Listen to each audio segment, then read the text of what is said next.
You, Dr. Shola. You're always quite an advocate of Harry and Meghan. Do you think they deserve this TV award?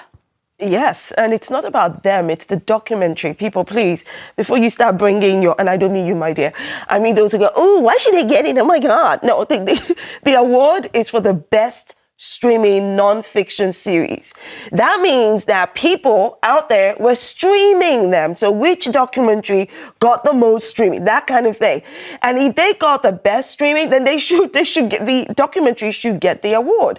I think the bottom line for this documentary is that it was not only incredibly well streamed, the content itself for a lot of people came across as powerful because they were telling their side of the story and responding to a lot of the information that had come out from the royal family against them, about them. And it was the first time, for instance, them also responding to the they reception. Weren't questioned forensically by anybody, were but they were responding to also the reactions from the Oprah interview. And when you say nobody was forensically interviewing them. It wasn't an investigative documentary. Well, thank you. It was not meant to be an investigative documentary. And the royal family has never been forensically interviewed about things that they have released about Harry and Meghan. So I think it should work both ways. And I don't think this was meant to be investigative. It was meant to be them telling... An observation of their story. They also had experts on there to talk about the impact of the environment in terms of Brexit, and the culture in terms of racism. I think all of that spoke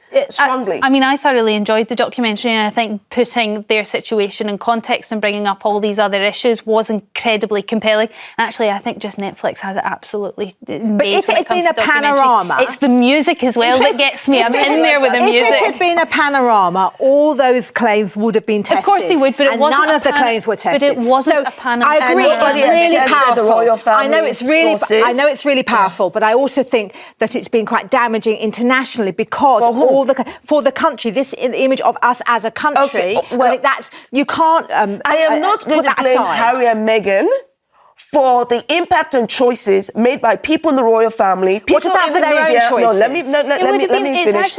I'm not going to blame them for that because this country was already in a cesspit of racism and race relations issue before they showed up. So you're saying that we too are part of this cesspit then? We all are.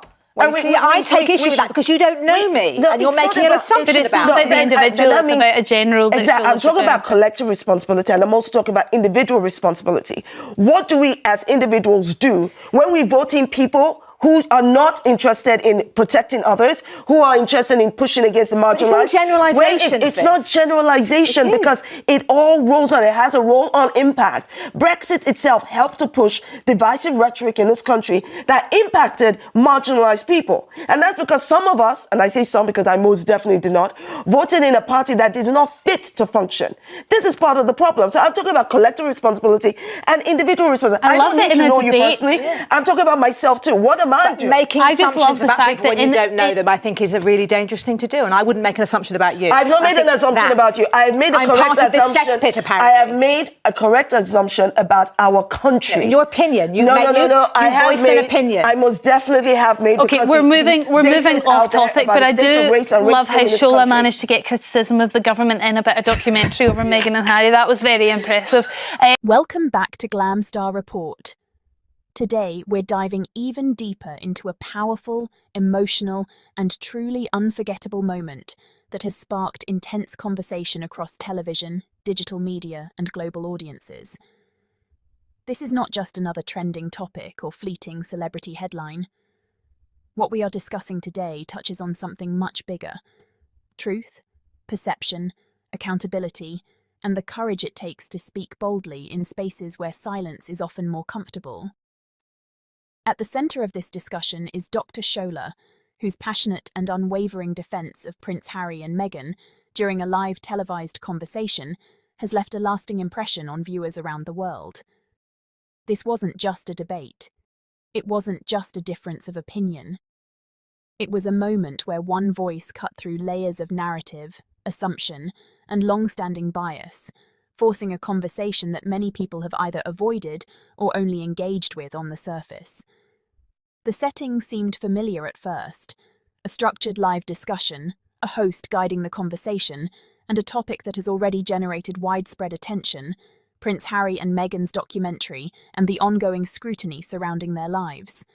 Storm Huntley, as the host, introduced the segment with the expectation of a balanced exchange of perspectives. But what unfolded went far beyond a routine panel discussion. From the moment Dr. Shola began speaking, there was a noticeable shift in tone. She did not approach the topic cautiously. She did not attempt to soften her perspective to fit into a neutral framework. Instead, she addressed the issue head-on, immediately challenging the underlying assumptions that often shape conversations about Harry and Meghan. To understand why her response resonated so deeply, we have to consider the broader landscape. Prince Harry and Meghan have lived under an extraordinary level of public scrutiny for years. Their decision to step back from royal duties marked a turning point, not just in their lives, but in how they are perceived globally. Every interview, every statement, every project they release is examined in detail, often through lenses that are far from neutral. Their documentary, in particular, became a focal point for both support and criticism. For supporters, it offered insight into their lived experiences, the pressures, the challenges, and the personal realities behind the public image. For critics, it raised questions about timing, intent, and accountability. This divide in public opinion created the perfect environment for a highly charged discussion. And this is exactly the environment in which Dr. Shola chose to speak with clarity and conviction. She began by reframing the conversation entirely. Rather than focusing solely on whether Harry and Meghan were right or wrong in sharing their story, she directed attention toward the structures that influence how their story is received. She made it clear that this is not just about individual choices. It is about systemic patterns that shape public perception. Her argument was built on the idea that narratives do not exist in isolation. They are influenced by history, by societal attitudes, and by the institutions that control the flow of information. And when those narratives consistently lean in a particular direction, it becomes necessary to question why. As she continued, her tone remained composed but firm. There was no hesitation in her delivery. Each point was made with precision, supported by a broader understanding of the issues at play. It became increasingly clear that she was not simply reacting. She was presenting a perspective grounded in analysis and experience. Then came the moment that would define the entire discussion. Dr. Shola stated, with unmistakable clarity, that racism existed long before Meghan and Prince Harry, and that it did not suddenly disappear when they became part of the royal narrative. This statement shifted the conversation instantly. It challenged the idea that discussions about race in this context are exaggerated or misplaced. Instead, it positioned those discussions within a much larger historical framework, one that cannot be ignored or dismissed. The impact of this statement was immediate. The room seemed to pause, as if everyone present recognized that the conversation had entered a space that required deeper reflection. Storm Huntley, maintaining her role as host, appeared momentarily caught off guard, and that reaction was telling. It highlighted how rarely such direct statements are made in mainstream discussions, particularly in live television settings. But Dr. Shola did not stop there. She expanded on her point by addressing the patterns she observes in media coverage. She spoke about how certain narratives are constructed and reinforced over time. She pointed out that when similar actions are interpreted differently depending on who is involved, it raises important questions about fairness and consistency. This is where her critique of media bias became especially powerful. She emphasized that the media holds significant influence in shaping how stories are understood. The choice of words, the framing of headlines, the repetition of certain themes, all of these elements contribute to the formation of public opinion. And when these elements consistently portray individuals in a negative light, it can create a perception that is difficult to challenge. According to Dr. Shola, this is something that Prince Harry and Meghan have experienced repeatedly. She argued that their actions are often scrutinized more harshly, their intentions questioned more aggressively, and their narratives presented in ways that invite skepticism rather than empathy. What made her argument particularly compelling was the way she connected individual experiences to systemic patterns. She did not frame the issue as a series of isolated incidents. Instead, she presented it as part of a broader dynamic that affects not just public figures, but society as a whole. She went further to explain how repetition plays a powerful role in shaping belief. When audiences are repeatedly exposed to similar negative narratives, those narratives begin to feel like established truth, even when they are based on selective interpretation. Over time, this creates a cycle where perception reinforces itself, making it increasingly difficult for alternative perspectives to gain traction. This insight added another layer to her defense. It was not just about what is being said, but how often it is said, and how consistently certain angles are promoted over others. As the conversation progressed, she continued to defend Harry and Meghan with consistency and clarity. She acknowledged that public figures are naturally subject to criticism. That is an unavoidable aspect of visibility. However, she drew a clear distinction between fair critique and disproportionate negativity. She defended their right to share their experiences, emphasizing that telling one's story should not automatically be met with doubt or hostility. She reminded viewers that behind every public narrative are real individuals navigating complex emotions and challenges. She also touched on the emotional and psychological impact of sustained public scrutiny. Constant criticism, particularly when it is amplified across multiple platforms, can have significant consequences. It can affect mental well-being, personal relationships, and overall quality of life. This human-centered perspective shifted the conversation once again. It encouraged viewers to move beyond abstract debate and consider the real-world implications of how narratives are constructed and consumed. Storm Huntley, throughout this exchange, maintained a composed and professional demeanour. She attempted to guide the discussion, ensuring that it remained balanced and accessible to a broad audience. However, it was evident that Dr. Shola's perspective carried a weight that was difficult to redirect. The dynamic between the two created a moment that felt both tense and meaningful. It was not confrontational in a negative sense, but it was undeniably intense. It reflected the complexity of the topic and the importance of engaging with it honestly. As the discussion continued, Dr. Shola also addressed the role of public accountability. She emphasized that questioning narratives should not be seen as divisive, but as necessary. Healthy discourse requires the ability to examine different perspectives, challenge assumptions, and engage with uncomfortable truths. She pointed out that dismissing conversations about bias or systemic issues often prevents meaningful progress. Instead of shutting down these discussions, she argued, they should be approached with openness and a willingness to learn. This perspective resonated with many viewers who feel that certain topics are often avoided or minimized in mainstream discussions.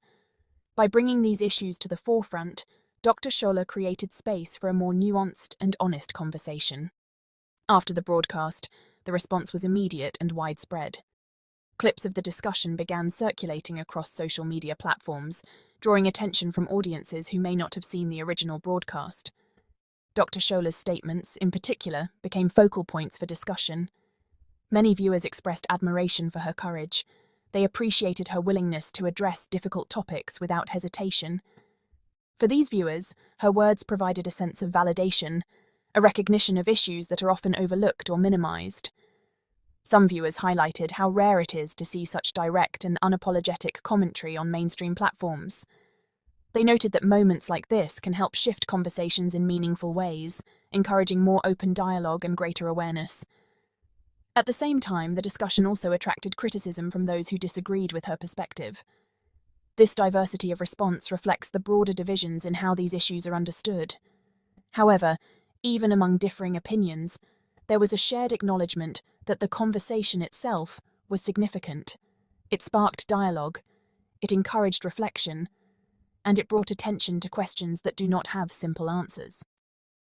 Another important aspect of the public reaction was the way it extended beyond the immediate topic. Viewers began connecting the discussion to broader issues within media and society. Conversations emerged about representation, fairness, and the responsibility of those who shape public narratives.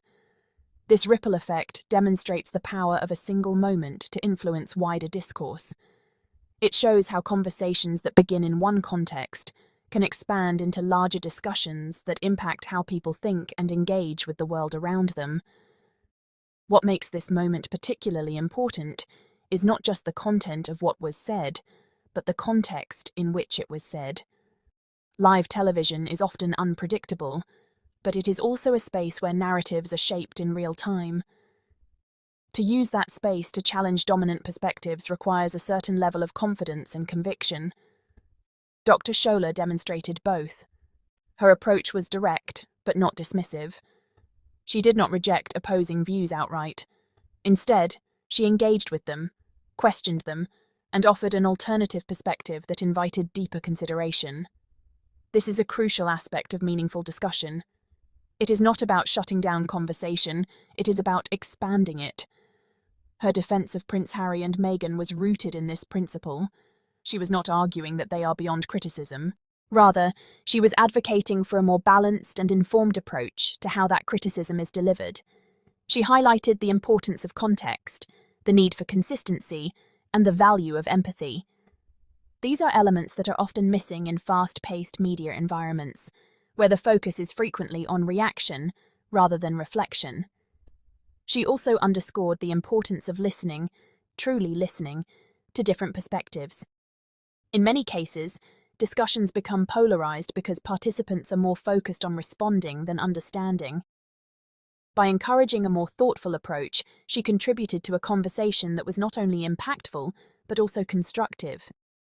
As we continue to examine this moment, it becomes clear that its impact extends beyond the immediate discussion.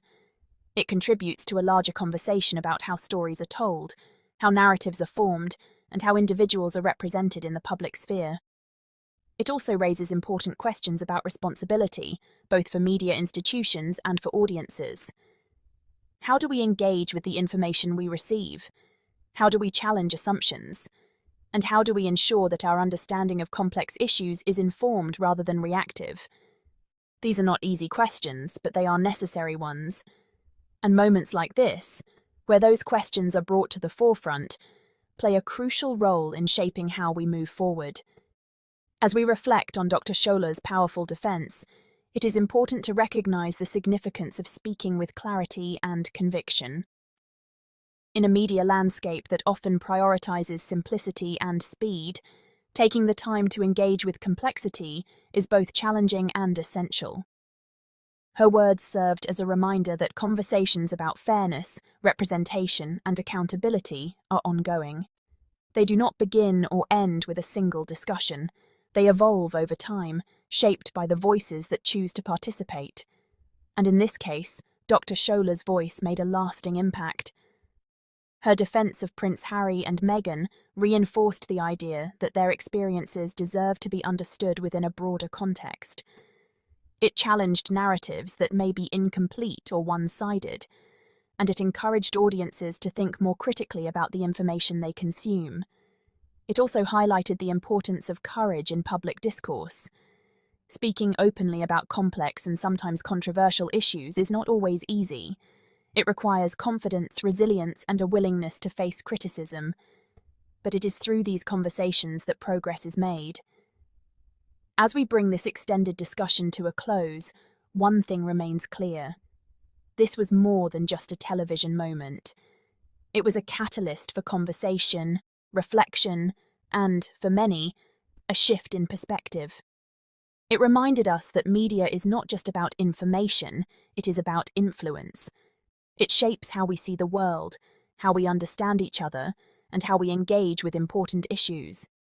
So we take a moment to acknowledge the significance of what was said and the way it was said. Thank you, Dr. Shola, for continuing to speak with strength, clarity, and conviction, especially when addressing how Prince Harry and Meghan are treated. Your willingness to engage with difficult topics and to challenge dominant narratives has contributed to a conversation that extends far beyond a single broadcast. And thank you to all of you for watching, for engaging, and for being part of a conversation that truly matters.